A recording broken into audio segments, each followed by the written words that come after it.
Hello, എല്ലാവർക്കും നമസ്കാരം. Opportunities don't happen, we should create them. It's me Lindo. Welcome back to Trading Milestone. കഴിഞ്ഞ ക്ലാസ്സിൽ നമ്മൾ പഠിച്ചില്ലേ ബ്രേക്ക്ഔട്ട് സ്ട്രാറ്റജിയെ കുറിച്ചിട്ട്. എന്താണ് ബ്രേക്ക്ഔട്ട് സ്ട്രാറ്റജി എന്ന് നമ്മൾ വിശദമായിട്ട് പഠിച്ചു അല്ലേ. അപ്പം അന്ന് ഞാൻ പറഞ്ഞിരുന്നു ട്രെൻഡ് ലൈൻസിനെ കുറിച്ചിട്ട് പറയാമെന്ന്. അതായത് ഈ ബ്രേക്ക്ഔട്ട് സ്ട്രാറ്റജി എപ്പോഴാണ് വർക്ക് ആകുന്നത്? ട്രെൻഡ് ബ്രേക്ക് ചെയ്യുമ്പോൾ അല്ലേ. ഒരു ട്രെൻഡ്, അതായത് മാർക്കറ്റിൽ നടന്നുകൊണ്ടിരിക്കുന്ന ഒരു ട്രെൻഡ് ഒരു ബ്രേക്ക് ഡൗൺ ആവുകയോ അല്ലെങ്കിൽ ബ്രേക്ക്ഔട്ട് ആവുകയോ ചെയ്യുമ്പോൾ എന്ത് സംഭവിക്കുന്നു? ആ ട്രെൻഡ് ചേഞ്ച് ആവുന്നു അല്ലേ. ഒരു ട്രെൻഡ് ബ്രേക്ക് ഔട്ട് ചെയ്തിട്ട് അത് വേറൊരു ട്രെൻഡിലേക്ക് മാറുന്നു. അപ്പോൾ ആ ഒരു ബ്രേക്ക് ഔട്ടിൽ എങ്ങനെ ട്രേഡ്സ് കണ്ടെത്താം, ഈ ബ്രേക്ക് ഔട്ട് സ്ട്രാറ്റജി ഉപയോഗിച്ചിട്ട് എങ്ങനെ ട്രേഡ് ചെയ്യാം എന്നൊക്കെയാണല്ലോ നമ്മൾ കഴിഞ്ഞ പ്രാവശ്യം പഠിച്ചത്. ഇന്ന് ഞാൻ പറയാനായിട്ട് പോകുന്നത് ട്രെൻഡ് ലൈൻസ് എങ്ങനെ നമുക്ക് വരച്ചെടുക്കാം. വളരെ ഈസി ആയിട്ട് ട്രെൻഡ് ലൈൻസ് വരച്ചെടുക്കുകയാണെങ്കിൽ ആ ട്രെൻഡ് ലൈൻസ് ബ്രേക്ക് ഔട്ട് കണ്ടുപിടിക്കാനായിട്ട് നമുക്ക് വളരെ എളുപ്പത്തിൽ സാധിക്കും. അതിനു മുമ്പ് നമ്മൾ മനസ്സിലാക്കുക എന്തിനാണ് ഈ ട്രെൻഡ് ലൈൻസ്, എങ്ങനെയാണ് ട്രെൻഡ് ലൈൻസ് ഫോം ചെയ്യുന്നത്. അതായത് മാർക്കറ്റിൽ നമുക്കറിയാം, മാർക്കറ്റിൽ നടക്കുന്ന മൂവ്മെന്റ്സ് നമുക്കറിയാം അല്ലേ. അപ്പോൾ ഈ മാർക്കറ്റിൽ ഒരേ പ്രൈസ് പല തവണ റീച്ച് ചെയ്യുന്നുണ്ട്. അപ്പോൾ ആ ഒരു സ്പെഷ്യൽ പ്രൈസിൽ ഒരു ട്രെൻഡ് ലൈൻ നമുക്ക് വരയ്ക്കാനായിട്ട് സാധിക്കും. ഒരു എക്സാമ്പിൾ പറയുകയാണെങ്കിൽ ഇപ്പം 200 എന്നൊരു റേറ്റിൽ പ്രൈസ് ഒന്ന് വന്നു, പിന്നെ 215 പോയി, അല്ലെങ്കിൽ 190 ആ ഒരു റേഞ്ചിലോട്ട് പോയി, എഗെയിൻ പിന്നെയും 200 വന്നു, വീണ്ടും പ്രൈസ് ഇങ്ങനെ അപ്വേർഡ് ഡൗൺവേർഡ് മൂവ്മെന്റ് നടത്തുകയാണല്ലോ. അപ്പോൾ ഈ 200 എന്ന പോയിന്റിൽ പ്രൈസ് എത്ര തവണ റീച്ച് ചെയ്തു എന്നതിനെ ബേസ് ചെയ്തിട്ട് നമുക്ക് ആ ഒരു റേഞ്ചിൽ ഒരു ട്രെൻഡ് ലൈൻ വരയ്ക്കാനായിട്ട് സാധിക്കും. അപ്പോൾ ഈ ട്രെൻഡ് ലൈൻസ് അതിന്റെ അടിസ്ഥാനത്തിൽ നമുക്ക് വളരെ നല്ല ട്രേഡ്സ് എക്സിക്യൂട്ട് ചെയ്യാനായിട്ടും സാധിക്കുന്നതാണ്. അതിനു മുമ്പ് നമ്മൾ മനസ്സിലാക്കുക മാർക്കറ്റിന്റെ ഘടന നമ്മൾ നേരത്തെ പറഞ്ഞിട്ടുണ്ട്. അപ്പോൾ ഈ ട്രെൻഡ് ലൈനിലോട്ട് വരുന്നതിന് മുമ്പ് മാർക്കറ്റിൽ നടക്കുന്ന ആ ഒരു ട്രെൻഡ്സ് ഒന്നുകൂടി ഞാൻ പറയട്ടെ. അപ് ട്രെൻഡ് മാർക്കറ്റ് ഉണ്ട്, ഡൗൺ ട്രെൻഡ് മാർക്കറ്റ് ഉണ്ട്, സൈഡ് വേ മാർക്കറ്റ് ഉണ്ട് അല്ലേ. ഈ 3 തരത്തിലുള്ള മാർക്കറ്റിലാണ് നമ്മൾ വർക്ക് ചെയ്യുന്നത്. അപ് ട്രെൻഡ് എന്ന് നമുക്കറിയാം, ചിത്രത്തിൽ കാണുന്നത് പോലെ price higher highs higher lows reach ചെയ്തിട്ട് മുകളിലോട്ട് പോകുന്ന ഒരു മെത്തേഡാണ് അപ് ട്രെൻഡിൽ വരുന്നത്. ഡൗൺ ട്രെൻഡ് ആണെങ്കിൽ ലോവർ ഹൈ ലോവർ ലോ ആ ഒരു രീതിയിലാണ് ഡൗൺ ട്രെൻഡിലേക്കുള്ള മൂവ്മെന്റ് നടക്കുന്നത്. സൈഡ് വേ ട്രെൻഡ് എന്ന് വെച്ചാൽ എന്താണ്? Price equal highs and equal ലോസിലോട്ട് മൂവ് ചെയ്യുന്ന ഒരു രീതിയാണ് സൈഡ് വേ ട്രെൻഡ് എന്ന് പറയുന്നത്. ഇനി ട്രെൻഡ് ലൈൻസ് വരയ്ക്കാനായിട്ട് ഞാനൊരു 5 രീതി ട്രെൻഡ് ലൈൻസ് വരയ്ക്കുന്ന ആ ഒരു മെത്തേഡിൽ ഒരു 5 രീതിയാണ് ഞാനിത് പറയാനായിട്ട് പോകുന്നത്. ഒരു 5 മെത്തേഡ് അല്ലെങ്കിൽ ഒരു 5 സ്റ്റെപ്പ് ഫോളോ ചെയ്യുകയാണെങ്കിൽ നമുക്ക് വളരെ ഈസി ആയിട്ട് ട്രെൻഡ് ലൈൻസിന്റെ ഡ്രോയിങ് സ്റ്റേജസിലൂടെയാണ് നമ്മൾ കടന്നു പോയിക്കൊണ്ടിരിക്കുന്നത്. അപ്പോൾ ഈ ട്രെൻഡ് ലൈൻസ് ആദ്യം നമ്മൾ എന്താ ചെയ്യേണ്ടത്? First to identify the trend അല്ലേ. ആദ്യം നമ്മൾ ട്രെൻഡ് ലൈൻ വരയ്ക്കുന്നതിന് മുമ്പ് തന്നെ ആ ട്രെൻഡ് എന്താണെന്ന് മനസ്സിലാക്കുക. ഡൗൺ ട്രെൻഡ് ആണോ, അല്ലെങ്കിൽ അപ് ട്രെൻഡ് ആണോ, അല്ലെങ്കിൽ സൈഡ് വേ ട്രെൻഡ് ആണോ എന്ന് ആദ്യം മനസ്സിലാക്കുക. അതാണ് ഏറ്റവും ഫസ്റ്റ് ആയിട്ട് നമ്മൾ ചെയ്യേണ്ടത്. പ്രൈസ് ചാർട്ടിലേക്ക് നമ്മൾ നോക്കുക, എന്നിട്ട് ട്രെൻഡ് ബുള്ളിഷ് ആണോ അല്ലെങ്കിൽ ബെയറിഷ് ആണോ സൈഡ് വൈസ് ആണോ എന്ന് നമ്മൾ കണ്ടെത്താനായിട്ട് ശ്രമിക്കുക. അതാണ് ഐഡന്റിഫൈ ദ ട്രെൻഡ് എന്നതുകൊണ്ട് ഉദ്ദേശിക്കുന്നത്. രണ്ടാമത്തെ പോയിന്റ് ആണ് സെലക്ട് ദ പോയിന്റ്സ്. പിന്നെ ഞാൻ പറഞ്ഞല്ലോ ഒരു പ്രൈസ് ഒരു പ്രത്യേക ഒരു മൂവ്മെന്റിൽ പ്രൈസ് ഒരു പ്രത്യേക ആ ഒരു എമൗണ്ടിൽ എത്ര പ്രാവശ്യം റീച്ച് ചെയ്യുന്നു എന്നതിനെ ബേസ് ചെയ്തിട്ടാണ് നമ്മൾ ട്രെൻഡ് ലൈൻസ് വരയ്ക്കുന്നതെന്ന് പറഞ്ഞല്ലോ. അപ്പം നമ്മൾ എന്ത് ചെയ്യണം? Select the points. നമ്മൾ വൺസ് ഈ ട്രെൻഡ് ഐഡന്റിഫൈ ചെയ്ത് കഴിഞ്ഞാൽ എന്താ ചെയ്യേണ്ടത്? ഈ ട്രെൻഡിലെ 2 പോയിന്റ്സ് നമ്മൾ കണ്ടെത്തുക. ഇപ്പൊ നോക്കൂ, എക്സാമ്പിൾ ആയിട്ട് നമുക്ക് ഈ അപ്വേർഡ് ട്രെൻഡിൽ നോക്കാം. ഇതിനകത്ത് 2 പോയിന്റ്സ് നമ്മൾ കണ്ടെത്തുക. ഏറ്റവും കുറഞ്ഞതാണ് 2 പോയിന്റ് എന്ന് ഞാൻ പറഞ്ഞത്. ഒരു പോയിന്റ് മാത്രം വെച്ച് നമുക്ക് ട്രെൻഡ് ലൈൻ വരയ്ക്കാനായിട്ട് സാധിക്കത്തില്ല. ഒരു ട്രെൻഡ് ലൈൻ വരയ്ക്കണമെങ്കിൽ ഏറ്റവും കുറഞ്ഞത് 2 പോയിന്റെങ്കിലും വേണം. 3, 4 അങ്ങനെ പോയിന്റ്സ് നമുക്ക് കണ്ടെത്താനായിട്ട് സാധിക്കും. ഈ അപ് ട്രെൻഡിലാണെങ്കിൽ നമ്മൾ 2ഓ അതിലധികമോ ലോ പോയിന്റ്സ്, അതായത് പ്രീവിയസ് ലോയേക്കാളും മുകളിലുള്ള 2ഓ അതിലധികമോ ലോ പോയിന്റ്സ് നമ്മൾ കണ്ടെത്തുന്നു. അതാണ് ഈ പോയിന്റ് സെലക്ട് ചെയ്യുക എന്നതുകൊണ്ട് ഉദ്ദേശിക്കുന്നത്. ഇനി ഡൗൺ ട്രെൻഡിലാണെങ്കിൽ ഇതെങ്ങനെ വരും?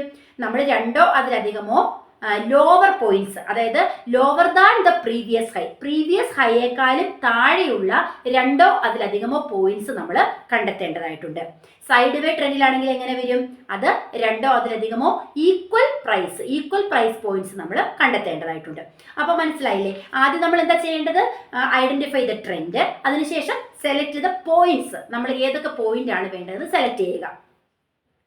മൂന്നാമത്തെ ഒരു പോയിന്റ് ആണ് ഡ്രോ ദ ലൈൻ എന്ന് പറഞ്ഞാൽ. ഈ മൂന്നാമതായിട്ട് നമ്മൾ ലൈൻ വരയ്ക്കുക. ഈ പോയിന്റ് സെലക്ട് ചെയ്ത് കഴിഞ്ഞാൽ പിന്നെ അവയെ കണക്ട് ചെയ്തുകൊണ്ട് ഒരു ഡയഗണൽ ലൈൻ അങ്ങോട്ട് വരയ്ക്കുക. സാധ്യതയുള്ള എല്ലാ പോയിന്റിലും ടച്ച് ചെയ്യാനായിട്ട് നമ്മൾ ശ്രദ്ധിക്കണം. അതായത് ഈ ട്രെൻഡിന്റെ ഡയറക്ഷനിലോട്ട് ചെരിഞ്ഞിട്ട് വേണം നമ്മൾ വരയ്ക്കാൻ.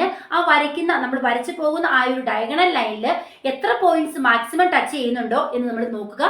സാധ്യതയുള്ള എല്ലാ പോയിന്റ്സിനെയും ടച്ച് ചെയ്തിട്ട് വേണം നമ്മൾ ലൈൻ വരയ്ക്കാനായിട്ട്. അടുത്ത ഒരു പോയിന്റ് ആണ് വാലിഡേറ്റ് ദ ട്രെൻഡ് ലൈൻ. എന്ന് വെച്ചാൽ എന്താണ്, ട്രെൻഡ് ലൈൻ വരച്ചതിന് ശേഷം മൊത്തത്തിൽ നമ്മൾ പ്രൈസ് ചാർട്ടിനെ ഒന്ന് നിരീക്ഷിക്കുക. അല്ലെങ്കിൽ നമുക്കതൊരു 1 hour ടൈം ഫ്രെയിമിലിട്ട് നോക്കാം, അല്ലെങ്കിൽ ഡേ ടൈം ഫ്രെയിമിലിട്ട് നോക്കാം. അപ്പോൾ എങ്ങനെയൊക്കെ വലുതാക്കി നമ്മൾ നോക്കുക, എന്നിട്ട് നമ്മൾ മാറി നിന്ന് ആ പ്രൈസ് ചാർട്ടിനെ ഒന്ന് നിരീക്ഷിക്കുക. ഒരു ചാർട്ടിൽ എങ്ങനെ ഇത് വരയ്ക്കുന്നത് നമുക്ക് നോക്കിയാലോ. അപ്പം നമുക്കൊരു സ്റ്റോക്ക് എടുത്തിട്ട് ഒരു ചാർട്ടിൽ ട്രെൻഡ് ലൈൻസ് ഒന്ന് വരച്ച് നോക്കാം. അപ്പം നമ്മൾ സ്റ്റോക്ക് എടുത്തിട്ട് ആ സൈഡിൽ ട്രെൻഡ് ലൈനിൻ്റെ ടൂൾ ഉണ്ട്.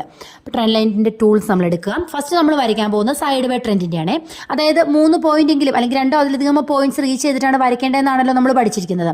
അപ്പം നമുക്കൊരു ഹൊറിസോണ്ടൽ ലൈൻ എടുത്തിട്ട് സൈഡ് ബൈ ട്രെൻഡ് നോക്കാം. കണ്ടോ, ഈ ചാർട്ടിൽ സൈഡ് വൈസ് ട്രെൻഡ് രണ്ടിലധികം പോയിന്റ് റീച്ച് ചെയ്യുന്ന സൈഡ് വേയിൽ ഒരു ഹൊറിസോണ്ടൽ ലൈൻ വരച്ചു. അപ്പോൾ അതൊരു സൈഡ് ബൈ ട്രെൻഡ് ആയിട്ട് അവിടെ ആക്ട് ചെയ്തിരിക്കുന്നുണ്ടോ. 3 ട്രെൻഡ് ഞാൻ ഈ ഒറ്റ ഫ്രെയിമിൽ തന്നെ വരച്ച് കാണിക്കാം കേട്ടോ. നമുക്ക് അപ്പ് സൈഡ് നോക്കിയാലോ. അപ്പ് സൈഡിലോട്ട് നമ്മൾ വരയ്ക്കുകയാണെങ്കിൽ കണ്ടോ, 2-3 പോയിന്റ്സ് ചേർത്ത് നമുക്ക് അപ്പ് സൈഡിലോട്ട് നമുക്ക് നീളത്തിലത് വരച്ച് വിടാവുന്നതാണ് കേട്ടോ. നമുക്ക് കണ്ടോ അവിടെ, പക്ഷേ ആ ട്രെൻഡ് ബ്രേക്ക് ഡൗൺ ചെയ്തിട്ട് താഴോട്ട് വന്നാൽ ട്രെൻഡ് അവിടെ ചേഞ്ച് ആകുകയാണ് ചെയ്തിരിക്കുന്നത് അല്ലേ. നോക്കുക, ആ അപ്വേർഡിലേക്ക് പോയിട്ടുണ്ട്. അപ്പോൾ അവിടെ ഒരു ബ്രേക്ക് ഡൗൺ സംഭവിച്ചു. ആ ട്രെൻഡ് ലൈൻ അവിടെ ബ്രേക്ക് ചെയ്ത മൊമെന്റിൽ ആ ട്രെൻഡ് മാറിയിട്ട് അത് ഡൗൺ വൈഡ് ട്രെൻഡായിട്ട് മാറുകയാണ് ചെയ്തത്. ഡൗൺ വൈഡിൻ്റെ വരച്ച് നോക്കിയാലോ.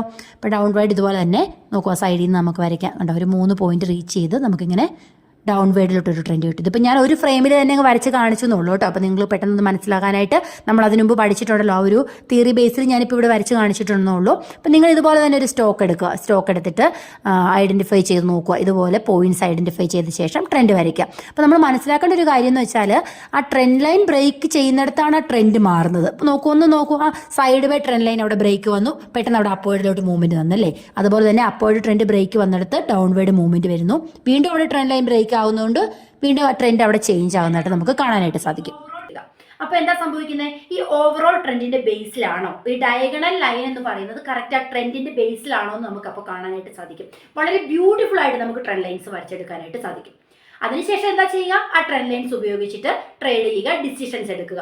അപ്പോൾ ഈ ട്രെൻഡ് ലൈൻസ് നമ്മളിങ്ങനെ നോക്കിയിരിക്കുമ്പോൾ 2 പോയിന്റായി 3-4 പോയിന്റ്സ് ഇങ്ങനെ റീച്ച് ചെയ്തിട്ട് ട്രെൻഡ് ലൈൻ വരച്ചിട്ടുണ്ടല്ലോ. അപ്പോൾ നമ്മൾ എന്താ മനസ്സിലാക്കേണ്ടത്, അവിടെ ഒരു ഡൗൺ ട്രെൻഡാണ് നടക്കുന്നത് അല്ലേ. അപ്പോൾ എവിടെയാണോ ഈ ട്രെൻഡ് ലൈൻ ഒരു ബ്രേക്ക് ഔട്ട് നടക്കുന്നതെന്ന് നമ്മൾ കണ്ടെത്താനായിട്ട് ശ്രമിക്കുക.